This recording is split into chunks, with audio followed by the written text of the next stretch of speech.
আসসালামু আলাইকুম প্রিয় নবম ও দশম শ্রেণীর শিক্ষার্থীরা। আজকে আপনাদের পদার্থবিজ্ঞান বইয়ের পঞ্চম অধ্যায়ের একটি গুরুত্বপূর্ণ টপিক আমরা আলোচনা করব। এই পিকচার দেখে বুঝতেই পারতেছো যে আমরা আজকে কি নিয়ে কথা বলতে চলেছি। হ্যাঁ, ঠিক ধরেছো। আজকে আমরা এই পিস্টনের অঙ্ক করব। প্রথমত আমরা পিস্টনের বেসিকটা বোঝার চেষ্টা করি, তারপর অঙ্ক করব। তো প্রিয় শিক্ষার্থীরা দেখেন, এখানে দুইটা সিলিন্ডার দেওয়া আছে, ছোটো সিলিন্ডার, একটা হচ্ছে বড় সিলিন্ডার। তো ছোটো সিলিন্ডারের এই মুখের প্রস্থচ্ছেদের ক্ষেত্রফলটা হচ্ছে A1, আর বড় সিলিন্ডারের প্রস্থচ্ছেদের ক্ষেত্রফল হচ্ছে A2। এখানে পিস্টনের মধ্যে F1 বল দেওয়া হয়েছে, নিচের দিকে F1 বল দেওয়া হয়েছে। তখন এই বলের কারণে পিস্টনটা একটু নিচে নেমে যাবে। ধরলাম আমরা এইটা নিচে নামছে L পরিমাণ, ঠিক আছে। আর এই L পরিমাণ নিচে নামার কারণে এখানে যে পানি থাকবে, এই পানিটা এখানে যে পানি থাকবে এই পানিটা নিচের দিকে নামবে কিছুটা। তাহলে ঠিক সেই পরিমাণ পানি আবার উপরের দিকে ধাক্কা দিয়ে এটাকে, এই পিস্টনটাকে উপরের দিকে তুলবে। তো এখানে বল প্রয়োগ হবে F2। তো এই বলটা আবার ঊর্ধ্বমুখী বল, উপরের দিকে, এইটা নিচের দিকে কাজ করছে। আর এই পানি নিচের দিকে নামার কারণে এখানে একটা বল সৃষ্টি হবে, চাপ সৃষ্টি হবে। এই চাপে এই পিস্টনটা উপরের দিকে উঠতে চাইবে, সেটা হচ্ছে ঊর্ধ্বমুখী বল F2। সো আমরা পি স্কেলের সূত্র থেকে জানি যে একটি আবদ্ধ পাত্রে তরল বা বায়বীয় পদার্থ বাইরে থেকে চাপ দেওয়া হলে সেই চাপ সমানভাবে সঞ্চালিত হয়ে পাত্রের সংলগ্ন গায়ে লম্বভাবে কাজ করে। তো এই সূত্র ইউজ করে এই মেশিনটা বা এই যন্ত্রটা তৈরি করা হয়েছে। সো এখানে আমরা দেখছি যে এটার প্রস্থচ্ছেদের ক্ষেত্রফল হচ্ছে A1, এইটার হচ্ছে প্রস্থচ্ছেদের ক্ষেত্রফল 2। এখানে F1 বল প্রয়োগ করা হইলে চাপ সৃষ্টি হবে এখানে। এই চাপটা আমরা এখন বের করে নিব। তাহলে প্রথম, অর্থাৎ ছোট পিস্টন যেটা আছে, ছোট সিলিন্ডারে প্রযুক্ত চাপ,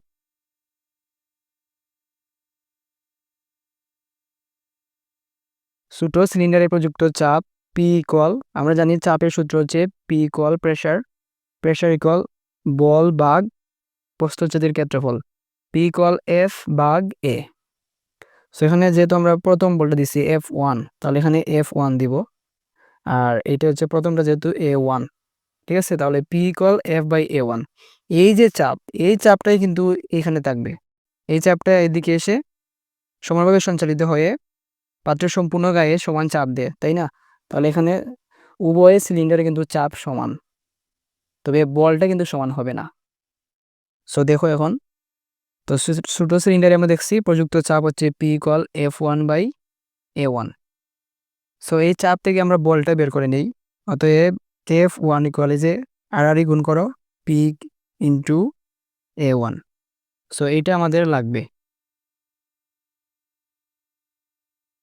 সো এইটা আমরা একটু মার্ক করে রাখলাম, এটা পরবর্তীতে আমাদের লাগবে। তো বড় সিলিন্ডারের ক্ষেত্রে ঠিক একইভাবে আমরা বের করতে পারি F2 ইকুয়াল PA2। এই সূত্র সেম, F সমান কি P into A। So F2 সমান হবে P ইন্টু A। যেহেতু এটা F2, সুতরাং আমরা A2 বসাইলাম। আর চাপ যেহেতু সেম, সো এখানে যা চাপ এখানে চাপ সেম বসাইলাম, P। তাহলে F2 ইকুয়াল PA2। এই পির মানটা এখানে বসিয়ে দাও। পির মানে যে দেওয়া আছে P equal F1 by A1। তাহলে F1 ভাগ A1, আর এদিকে আছে A2। সো এটাকে আমি যদি সাজিয়ে লিখতে চাই, F1 ইন্টু A2 ভাগ A1। সো আমরা F2 পেয়ে গেলাম, F1 into A2 by A1। এইটাও আমাদের পরবর্তীতে লাগবে। এটা হচ্ছে দ্বিতীয় সিলিন্ডারের প্রযুক্ত বল, ঊর্ধ্বমুখী বল। দ্বিতীয় সিলিন্ডারে প্রযুক্ত বল, অর্থাৎ বড় সিলিন্ডারে প্রযুক্ত বল হচ্ছে এইটা। তো এখানে দেখতেই পাচ্ছ, প্রথম সিলিন্ডারে যে বল দেওয়া হয়েছে, দ্বিতীয় সিলিন্ডারে কিন্তু বল কিছুটা বেড়ে গেছে। সো এই জন্য এটাকে বলা হয় বল বৃদ্ধিকরণ নীতি, বল বৃদ্ধিকরণ নীতি। তবে এই ক্ষেত্রে কিন্তু শক্তি বাড়েও না কমেও না, সমান থাকে, শক্তির নীতিতে এখানে প্রয়োগ হয়। তুমি প্রথম সিলিন্ডারে যে পরিমাণ শক্তি প্রয়োগ করবে, দ্বিতীয় সিলিন্ডারে কিন্তু ঠিক সেই পরিমাণ শক্তি ফিরে পাবে। তো যেহেতু ছোট পিস্টন অপসারিত তরলটুকু বড় পিস্টনকে L2 দূরত্ব নিয়ে টেনে নিয়ে যায়, কাজেই আমরা লিখতে পারি B1 সমান V2। এটা আসলে কি বুঝাইলাম দেখো, এই যে পিস্টনটা, এই পিস্টনটা নিচের দিকে আমরা চাপ দিছি বা বল দিছি, যার কারণে L দূরত্ব তার সরণ হয়েছে, L টুকু, এই L পরিমাণ সেই পিস্টনটা নিচের দিকে নামছে। সো কি হবে, এই তরলটা এদিকে অপসারিত হয়ে এদিকে কিন্তু উপরের দিকে উঠে যাবে এই তরলটা, তাহলে এই তরল এই পিস্টনকে উপরের দিকে ঠেলে নিয়ে যাবে। তো উপরের দিকে কতটুকু ঠেলে নিছে এইটা আমরা ধরলাম যে L2 পরিমাণ। সো এখানে যে পরিমাণ তরল নিচের দিকে নামছে ঠিক সেই পরিমাণ তরল কিন্তু উপরের দিকে উঠবে। সো উভয় ক্ষেত্রে তরলের আয়তনটা সমান, B1 সমান B2। তো আমরা জানি আয়তনের সূত্র যে B ইকুয়াল AH, এই ক্ষেত্রে আমরা H না ইউজ করে আমরা L ইউজ করব, B equal AL। So B1 যেহেতু আছে তাহলে আমরা লিখতে পারি A1 L1 আর B2 হচ্ছে A2 L2। সো এখান থেকে আমরা লিখতে পারি A2 L2 সমান A1 L1, পক্ষান্তর করলাম, তারপর এখান থেকে L2 এর মানটা বের করে নেই। L2 সমান A1 L1 ভাগ A2, এখানে A2 গুণাকারে ছিল এদিকে গিয়ে ভাগ হয়ে গেল। সো তো L2 সমান, এখানে আমরা একটু সাজিয়ে লিখি L1 ইন্টু A1 ভাগ A2। সো এইটা আমাদেরকে দরকার হবে, এটাও বক্স করে নিলাম। সো এখানে L2টা কিভাবে আসলে আমি আবার বলি, যেহেতু ছোট পিস্টন অপসারিত তরলটুকু বড় পিস্টনকে L2 দূরত্ব ঠেলে নিয়ে যায়, কাজেই উভয় পানির আয়তনটা সমান। এখানে এই পিস্টন যতটুকু পানিকে অপসারণ করবে নিচের দিকে ঠিক ততটুকু পানি উপরের দিকে উঠবে, অর্থাৎ পিস্টনকে টেনে নিয়ে যাবে। এখানে L পরিমাণ নিচের দিকে নামছে, এই পানিটাই এই বড় পিস্টনকে L2 পরিমাণ উপরের দিকে নিয়ে যাবে। সো এখানে পানির পরিমাণ অর্থাৎ আয়তনটা সমান, এই জন্য আমরা লিখতে পারছি B1 সমান B2। আর বির সূত্রটা হইল A1 L1, B2 হচ্ছে A2 L2। এখান থেকে L2টা বের করছি। এবার আমরা দেখব যে উভয় ক্ষেত্রে কাজের পরিমাণ কতটুকু। তো দেখেন ছোট পিস্টনে কাজের পরিমাণ, তো আমরা জানি কি কাজ মানে হচ্ছে W ইকুয়াল FS, অর্থাৎ বল ইন্টু সরণ। এখানে বল তো বুঝতে পারছি বল F, আর S এর বদলে আমরা বসাইব L, এখানে সরণ হচ্ছে L। So W equal FL। তো ছোট পিস্টনে কাজের পরিমাণ W1 ইকুয়াল F1 L1। আশা করি বুঝতে পারছেন, এই সূত্র থেকে জাস্ট লিখছি। তাহলে ছোট পিস্টনে কাজের পরিমাণ W ইকুয়াল F1 L1। এবার আমরা বড় পিস্টনে যাইব। অতএব বড় পিস্টনে কাজের পরিমাণ, কাজ আর শক্তি কিন্তু সিমিলার রাশি। বড় পিস্টনে কাজের পরিমাণ W2 দ্বারা প্রকাশ করলাম, সেটা হবে F2 L2। সো এখানে F2 এর মানটা বসিয়ে দাও। F2 আমরা একটু আগে বের করছি, দেখো এখানে বক্স করে রাখছিলাম। F2 হচ্ছে F1 into A2 by A1।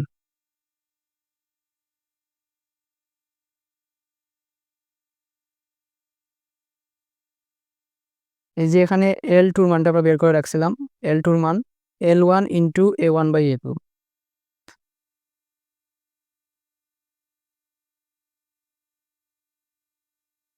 So আমরা এখানে F2 আর L2 এর মানটা বসে দিলাম। তো দেখো এখানে কি হয়েছে, এই A1 উপরের A1 এবং নিচের A1 কাটা যাবে, A2 বাদ, তাহলে থাকলো কি, থাকলো F1 আর এখানে L1 থাকলো, এদিকে আছে W2। একটু আগে বের করছি দেখো F1 L1 মানে হচ্ছে W1, তাই না? তাহলে এখানে আমরা লিখতে পারি W1। তাহলে দেখতেই পাচ্ছ এখানে W1 সমান W2। আমাদের আরেকটা বিষয় প্রমাণ হয়ে গেল যে এই পিস্টনের অঙ্কের ক্ষেত্রে বা সিলিন্ডারের এই যে আমরা চাপ প্রয়োগ করলাম, এখানে চাপ সমান থাকবে কিন্তু বলটা বাড়বে। এই জন্য এটাকে বলা হয় বল বৃদ্ধিকরণ নীতি। দুই ক্ষেত্রে কিন্তু বল সেম ছিল না। একবার বল হচ্ছে F1 P ইন্টু A1, তারপর F2 দেখো কিছুটা বেড়ে গেছে এখানে F2, কিন্তু তাদের কাজের পরিমাণ সমান, উভয় সিলিন্ডারে কাজের পরিমাণ সমান। এখানে কাজের পরিমাণ উভয় ক্ষেত্রে সমান।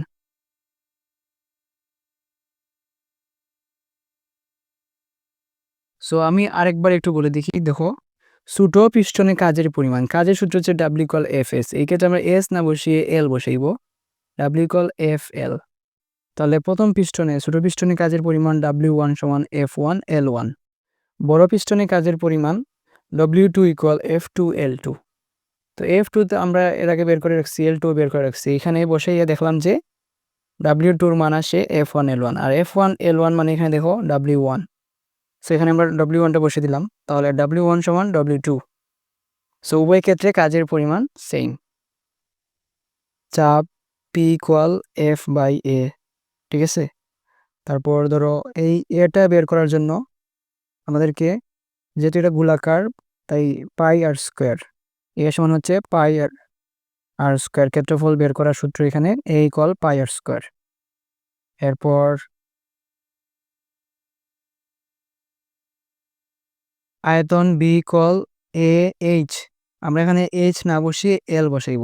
B ইকুয়াল AL, এর জায়গায় যদি আমরা পাই আর স্কোয়ার বসাই তাহলে দাঁড়াইবে এটা পাই আর স্কোয়ার L।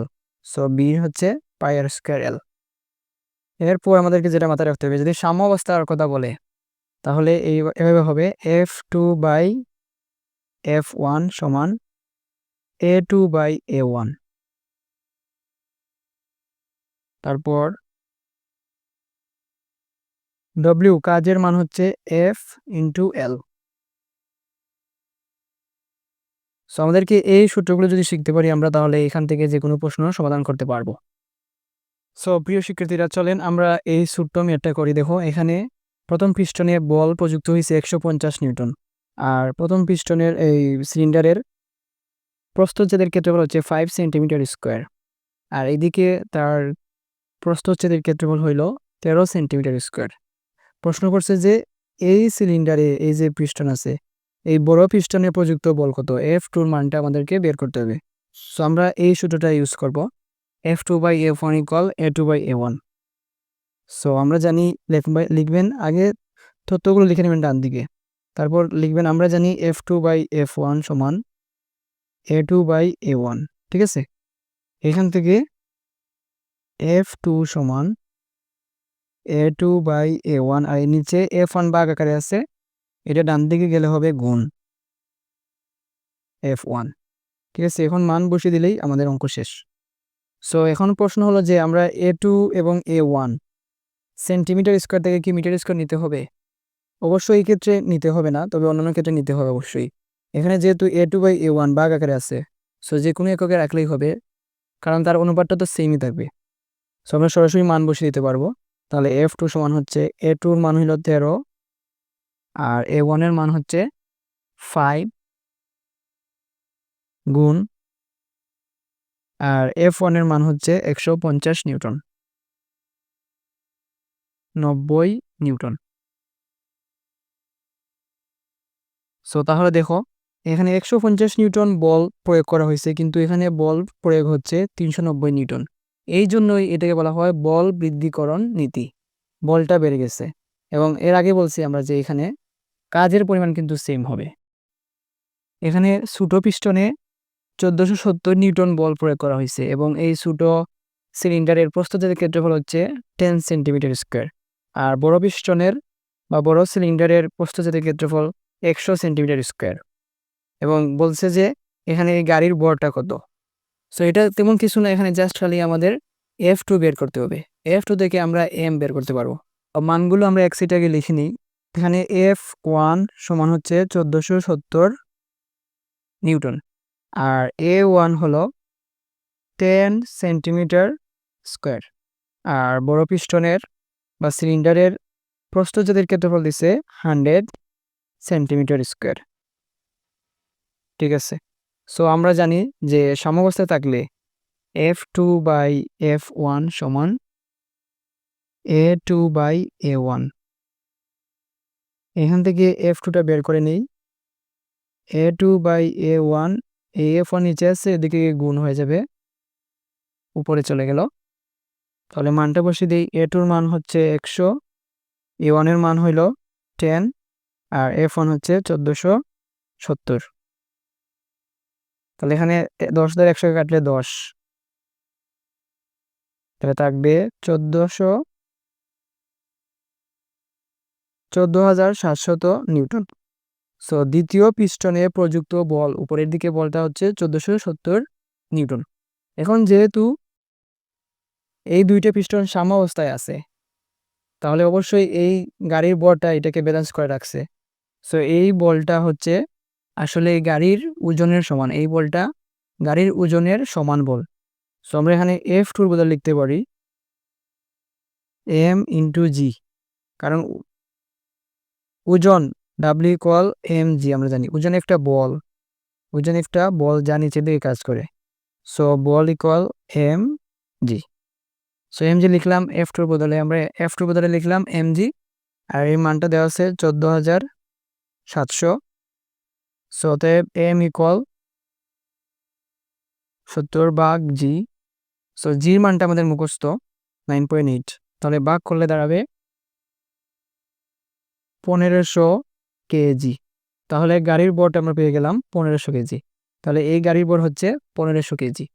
সো এখানে কিছুই করি নাই, জাস্ট আমরা F2/F1 সমান A2/A1 এই সূত্র থেকে F2 বের করে নিব। তাহলে F2-র বদলে লিখবো আমরা mg, এখান থেকে g দ্বারা ভাগ করলে m এর মান পেয়ে গেলাম। তাহলে গাড়ির ভর হচ্ছে 1500 কেজি। সো এখানে দেখো, প্রথম সিলিন্ডার C1, এটা হচ্ছে সিলিন্ডার 2। এই সিলিন্ডার দেখো, আগে এই অঙ্কে কিন্তু 10 সেন্টিমিটার স্কোয়ার দেওয়া ছিল। সেন্টিমিটার স্কোয়ার মানে হচ্ছে ক্ষেত্রফলের একক, অর্থাৎ এর মান এইটা ছিল। এটার প্রস্থচ্ছেদের মান দেওয়া ছিল এর মান, কিন্তু এখানে দেখো সেন্টিমিটার এককে দেওয়া। তার মানে আমাদেরকে অবশ্যই বুঝতে হবে যে এই সিলিন্ডার এখন দেওয়া আছে, ছোটো সিলিন্ডার এখন দেওয়া আছে ব্যাস। যদি এটা সেন্টিমিটার অথবা মিটার এককে দেওয়া থাকে, তাহলে বুঝতে হবে যে এটা হচ্ছে ব্যাসের মান। তাহলে ব্যাস D1 ইকুয়াল 2 সেন্টিমিটার, ছোটো সিলিন্ডারের ব্যাস D ইকুয়াল 2 সেন্টিমিটার।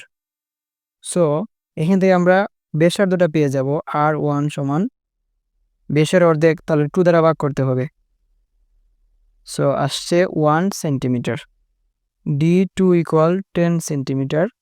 অতএব দ্বিতীয় সিলিন্ডারের ব্যাসার্ধ হবে 10/2 সমান 5 সেন্টিমিটার। প্রথম পিস্টন অর্থাৎ ছোটো পিস্টনে প্রযুক্ত চাপ F1 হচ্ছে 500 নিউটন। আমাদেরকে বের করতে হবে দ্বিতীয় পিস্টনে প্রযুক্ত চাপ ওয়াট। সো আগের মতোই সূত্র, F2/F1 সমান A2/A1। সেখান থেকে লিখতে পারি আমরা F2 সমান A2/A1 ইন্টু F1, নিচে ভাগ আকারে ছিল F1, এদিকে গেলে গুণ হবে। A2 আমরা দেখছি যে এখানে সূত্র লিখে দিছিলাম যে এর মানটা হইল, এই দেখো এ হচ্ছে যেহেতু গোলাকৃতির প্রস্থচ্ছেদটা তার, তাহলে A equal pi r square. সেখানে আমরা A2-র বদলে বসাইব, A2 সমান হবে পাই আর স্কোয়ার। যেহেতু 2 আছে তো R2ই হবে। নিচে A1, তাহলে পাই আর স্কোয়ার, R1 স্কোয়ার, আর F1 আছে এখানে। সো দেখেন এখানে দেখো পাই এবং এই পাই কাটা যাবে। সো থাকবে R2/R1, আর উভয়ের উপর স্কোয়ার আছে, আমরা হোল স্কোয়ার দিতে পারি। এবার মান বসিয়ে দিব। R2-র মান হচ্ছে 5 সেন্টিমিটার, R1 হইল 1 সেন্টিমিটার, তার উপর স্কোয়ার ইন্টু F1-এর মান হচ্ছে 500। সো এখানে থাকবে 25 ইন্টু 500, 12500, 12,500 নিউটন। তাহলে দ্বিতীয় সিলিন্ডারে এই পিস্টনে অনুভূত বল হলো 12,500 নিউটন। সো আশা করি এই সহজ 3টে অঙ্ক বুঝতে পারছেন। সো প্রিয় শিক্ষার্থীরা, আজকে এখানেই শেষ করছি। আগামী ভিডিওতে দেখা হবে ইনশাআল্লাহ। আল্লাহ হাফেজ।